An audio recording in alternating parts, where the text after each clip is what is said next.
Hai, bertemu lagi dengan saya, Novi. Assalamualaikum warahmatullahi wabarakatuh. Hari ini saya mau review lagi, review tenda pastinya, karena sekarang sudah berdiri satu tenda di samping saya. Oke, ini dia tenda sejuta umat Tendaki Borneo 4, kapasitas 4 orang atau 4 persons. Oke, langsung aja kita bahas apa aja fitur dan spesifikasinya. Bagi yang sudah lama mengikuti video saya, tentunya pasti tahu bahwa saya sudah pernah review atau bahas tentang tenda Tendaki ini. Kenapa sekarang saya bahas lagi? Karena sekarang sih Tendaki ini mengeluarkan warna baru, yaitu warna almond yang sekarang ada di samping saya ini. Untuk spesifikasinya sebenarnya sama saja, cuman gak ada salahnya sekarang saya bahas lagi. Jadi buat teman-teman yang baru bergabung di video saya bisa dapat penjelasan tentang si Tendaki ini tadi. Biasanya saya kasih tahu harganya di belakang, sekarang saya kasih tahu di awal aja. Untuk harga si Tendaki ini di official Tendakinya, jadi sekedar informasi ya teman-teman, untuk Tendaki ini sekarang sudah ada official Tendakinya. Karena kalau dulu kan belum ada, jadi kalau untuk harga biasanya ada yang lebih murah, ada yang lebih mahal, pokoknya harga masing-masing lah. Tapi kalau sekarang kita pakai harga yang di official Tendakinya saja. Untuk harganya itu adalah 699.000 saja dengan kapasitas 4 orang. Apa yang akan kita dapatkan nanti di harga segitu akan saya bahas lebih lengkapnya lagi. Kita di spesifikasi yang umumnya saja dulu. Tenda ini seperti saya bilang di pertama tadi, berkapasitas 4 orang.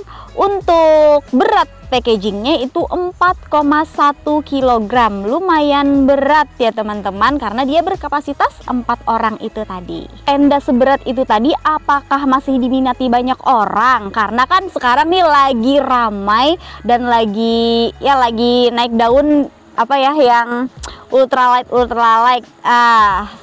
Jangan khawatir, tenda ini masih begitu banyak diminati para camper, terutama di rental-rental. Setiap rental kalian pasti menemukan si Tendaki ini tadi. Oke, sekarang langsung aja kita bahas fitur-fitur yang ada di Tendaki Borneo 4 ini. Kita ke ukurannya dulu ya teman-teman. Untuk ukurannya panjang dari sini ke sini itu 100 plus 200 cm.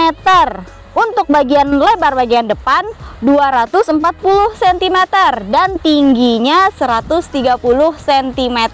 Untuk framenya dia menggunakan frame fiberglass dengan diameter 8,5 mm. Untuk pasaknya dia masih menggunakan pasak konvensional, yaitu besi yang berbentuk L dengan ukuran 18 cm dengan jumlah 18 buah juga tentunya.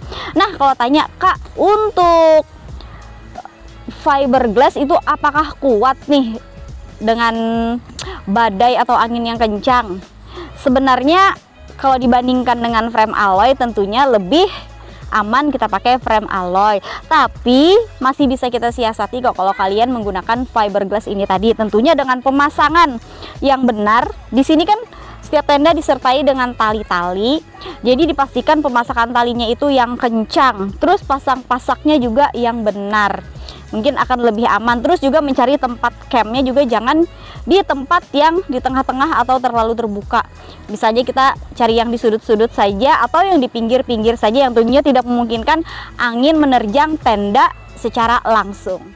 Next, kita bahas tentang bahan atau material inner dan outernya. Untuk outer, dia menggunakan bahan 190T polyester dengan waterproof rating 3000 mm. Tentunya sangat mumpuni untuk jenis-jenis atau curah hujan yang ada di Indonesia ini. Untuk bagian inner, dia juga menggunakan 190T polyester. Gimana nanti lebih jelasnya inner kita akan bahas nanti di dalam langsung. Kita tetap di bagian luar dulu karena masih ada yang mau saya bahas untuk bagian luarnya. Untuk semua jahitan yang ada di tenda ini tentunya sudah di seal semuanya, jadi kalian tidak perlu takut akan rembes. Terus bagaimana dengan kondensasi? Kondensasi pastinya selalu terjadi, cuma kondensasi itu tergantung dengan pemasangan antara outer dan inner nanti. Menyiasati kondensasi itu dengan cara memberi jarak yang ideal untuk inner dan outer. Oke, kita ke bagian sini. Di bagian sini dilengkapi dengan ada sudut-sudut yang untuk tali-tali ini tadi. Inilah fungsinya tali tadi, untuk memperkokoh tenda ini. Jadi tali-tali ini harus dipasang dengan kencang dan benar supaya saat angin kencang bisa lebih aman. Nah, untuk sirkulasi udaranya dia hanya ada satu sirkulasi udara, yaitu di belakang ini tadi. Terus di belakang sini juga ada talinya lagi. Ini tidak saya pakai, tidak saya pasang karena ini cuma untuk review saya, walaupun di sini sebenarnya anginnya lumayan kencang juga. Jadi talinya tadi ya ada di samping, di belakang, dan di sebelah sini juga ada satu tali, di depan ada dua. Jadi saat kalian nanti misalnya mau membawa tenda ini ke gunung, jadi pastikan semua tali ini terpasang dengan kencang. Dan untuk pemasangan pasak pun kalian harus memasang pasak ini dengan benar, karena pasak sangat berperan penting dalam keamanan atau kekokohan tenda ini tadi. Sekarang kita ke bagian dalamnya. Oke, tenda ini ada satu pintu saja ya teman-teman. Nah, ini dia. Oke, saya buka pintunya. Pintunya lumayan besar, jadi memudahkan kita untuk keluar masuk. Nah, saya lupa satu tadi. Tenda ini ada teras. Satu kelebihannya, teras. Teras ini bisa digunakan nanti buat kita memasak, buat kita santai-santai.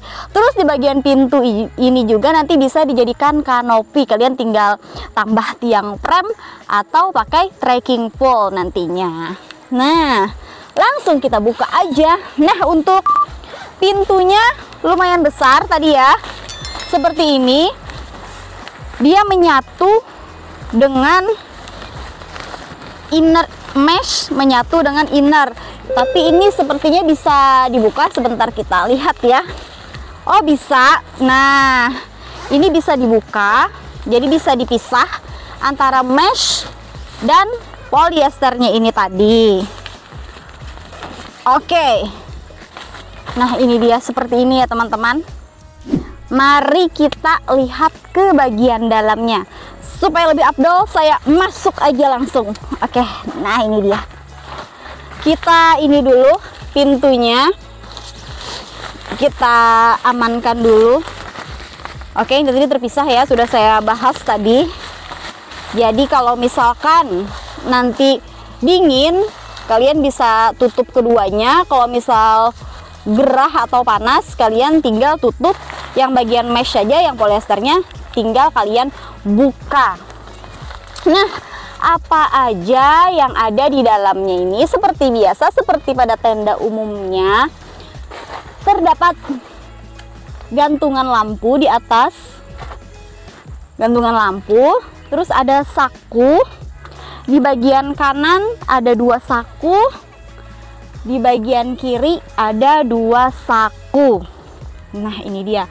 Untuk bahan innernya ini tadi, innernya ini kalau menurut saya ya, ini akan terasa lebih hangat atau lebih panas karena bahan meshnya cuma di sirkulasi udara ini tadi saja, sama di pintu. Untuk bahan yang selebihnya yang di samping-sampingnya ini, sisanya itu polyester. Jadi kalau untuk cuaca dingin mungkin ini akan sangat membantu, tapi kalau di cuaca panas sepertinya akan sedikit gerah.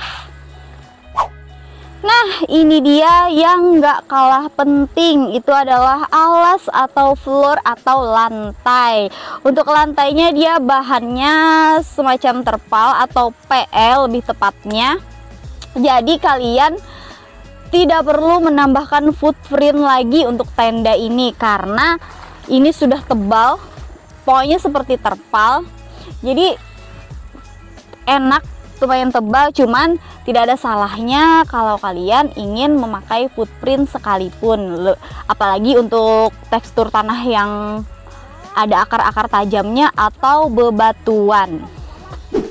Nah, untuk bagian dalamnya itu tadi mudah-mudahan jelas ya teman-teman ya, karena Tendaki ini sebenarnya pasti udah banyak juga yang review, dan juga tenda ini sudah bukan tenda yang asing lagi, tenda sejuta umat tentunya. Cuman saya lebih menekankan lagi aja karena ini kebetulan ada yang warna barunya, dan warna barunya ini menurut saya sangat menarik, unik warnanya.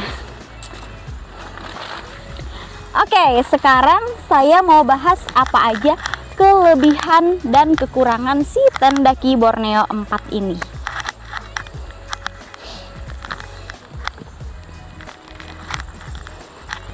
Nah, untuk kelebihannya teman-teman, kelebihan tenda ini berada di harganya. Harganya kalau menurut saya ini sangat terjangkau dengan kapasitas 4 orang, dengan kualitas yang bersaing dengan tenda-tenda lain yang serupa, tapi tenda lain dengan harga tentunya yang lebih tinggi dari tenda si Tendaki Borneo 4 ini tadi. Terus tenda ini juga dilengkapi dengan teras. Jadi kalian tidak perlu repot-repot atau menambahkan flysheet lagi. Kalau misalkan cuma sekedar 4 orang, kalian bisa memasak, bisa santai di sini. Dan di bagian terasnya ini tadi pun, bagian pintunya bisa dijadikan kanopi. Nah, untuk kekurangannya, tentunya kekurangan di tenda ini adalah dia menyumbang bobot yang berat nantinya dalam bawaan kita saat mendaki. Terus juga untuk framenya dia masih menggunakan fiberglass, bukan aluminium alloy. Lalu kekurangannya juga ada, selain kelebihan tadi ya di teras, dia juga ada kekurangannya. Kekurangan untuk teras ini adalah dia tidak ada lantainya seperti di tenda Dhaulagiri salah satunya. Jadi kalian kalau misalkan mau duduk di depan bisa menambahkan footprint atau matras nantinya. Ya sesuai aja sih, karena harganya juga lumayan jauh bedanya dengan Dhaulagiri. Oke teman-teman, itu tadi review saya tentang si Tendaki Borneo 4 yang warna terbaru tadi, yaitu warna almond. Nah, mudah-mudahan ya ini bisa jadi referensi kalian yang lagi nyari tenda atau mau beli tenda, khususnya untuk kalian yang sudah berkeluarga, karena tenda ini cocok sekali digunakan untuk family camp juga tentunya, ataupun kalian yang suka camping dengan teman-teman. Oke, sampai di sini dulu review saya tentang tenda ini. Thanks for watching, see you and bye-bye.